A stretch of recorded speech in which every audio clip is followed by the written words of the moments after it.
Welcome back to Celebrity Radio. It's Alex Belfield talking to some of the biggest stars and some of my favourite people. And we've got one for you today. She's on talking about experts at eHarmony who have formulated that the average person's chances of finding love is equated in a very peculiar way. And we're going to talk about it. The anomaly, though, Miss Rachel Riley, is that my face doesn't look like your face. I look like Shrek. Hello, how are you? What an opener.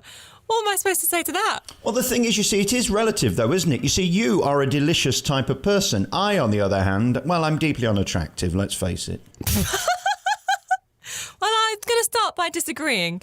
And there's a person out there for everybody. And statistically, around 1 in 6 people you're physically attracted to. So let's just not put yourself down and have a positive attitude to this for the start of this, please. I mean, God bless eHarmony, but I wouldn't sleep with me, you see. I always punch above me weight, and not everybody likes that. You see what I mean? Well, you've got humour. I think that's down there to start with. And, I've enjoyed working with eHarmony. I'm a massive maths geek, as I like to publicise. And my favourite part of maths is the applied maths. So it's using math, statistics, data to do something positive in the world, to improve people's lives. And what better way than finding love?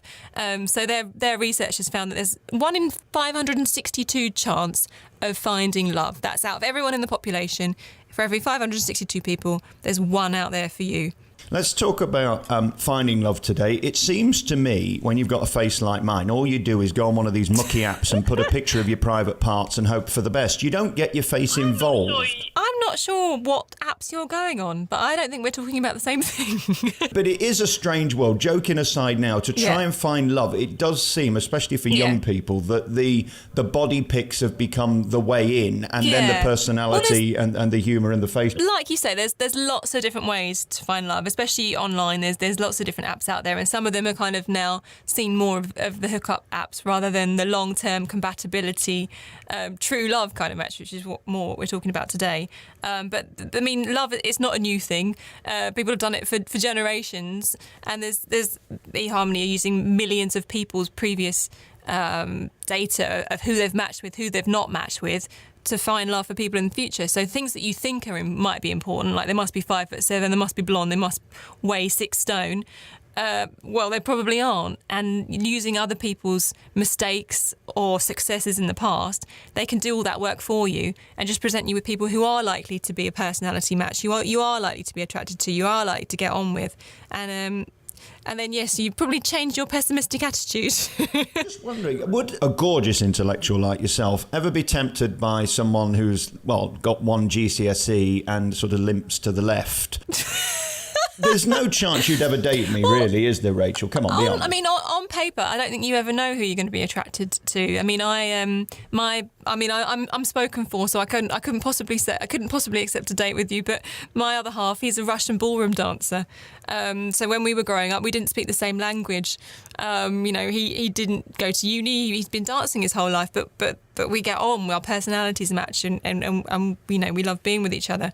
But that's another one of those things where it just so happened that we met, and ordinarily we probably wouldn't have. So that we met through work. There's a lot of other ways to meet people, through going to the gym, exercise, going out for drinks with work, and meeting people's friends around your colleagues, so increasing that social group. But 1 in 5 relationships now are formed online. It's a natural way to increase that pool of people that you're looking from. I suppose we've got one thing in common, because I've got quite a lot of ballroom too. Now, let's talk about you, because what's amazing about your career, I think we spoke about, nearly 10 years ago when you started on Countdown. How's that going? Because, I mean, you've been there a long while now, haven't you? I have, yeah. 2008, I got my job. And I just kind of took every day as it came, and I'm kind of approaching my 2000th episode, I think. I think I'll forever be the new girl, which is absolutely fine by me, because I used to, watch Countdown, watch Carol Vorderman when I was a little kid coming home from school. But I love it, and it's 35 years on the programme. Still popular. Still, we get our typical pensioners audience, students audience, and then now doing 8 out of 10 Cat Stars Countdown. It's kind of brought it to a different generation as well, with a slightly more risque edge. Let's talk about that Jimmy Carr. I don't like what he does to you sometimes. He can be awfully rude, can't he? Yes, especially to Susie. But I mean, I enjoy it. They're funny. He's a great guy in real life. Very quick, and we just know that we're going to get a tirade of abuse. But I like that Susie and I are we're the females there. We're there to keep the boys in line. We're there the experts. I'm the maths expert. She's the words expert, and then you get the silly boys. So they can take the mick, and we can take a joke, and it's all good fun. I mean, some of it though. I mean, the funniest stuff goes on the cutting room floor, because if any of that made screens, they'd all be out of jobs instantly. That's the show I want to see, to be honest. And very finally, I tell you what I love about you. You're so confident at it.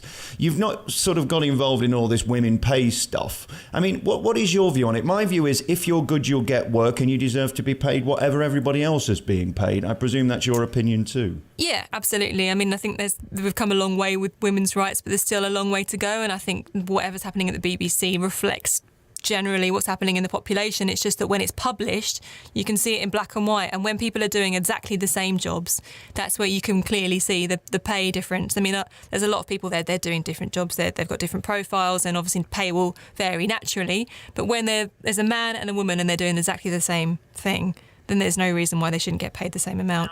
I wish we had more time to talk, but we don't. Experts at eHarmony have come out with this thing. You can find out more by looking online and find out what chances have you got of falling in love. For me, unfortunately, Rachel, it's just me watching you on a countdown or whatever. It's very sad, very sad. One day. As we get older, our chances increase, so maybe one day. I'm more depressed now than when I started this conversation. Thank you, Rachel Riley. Thanks for having me.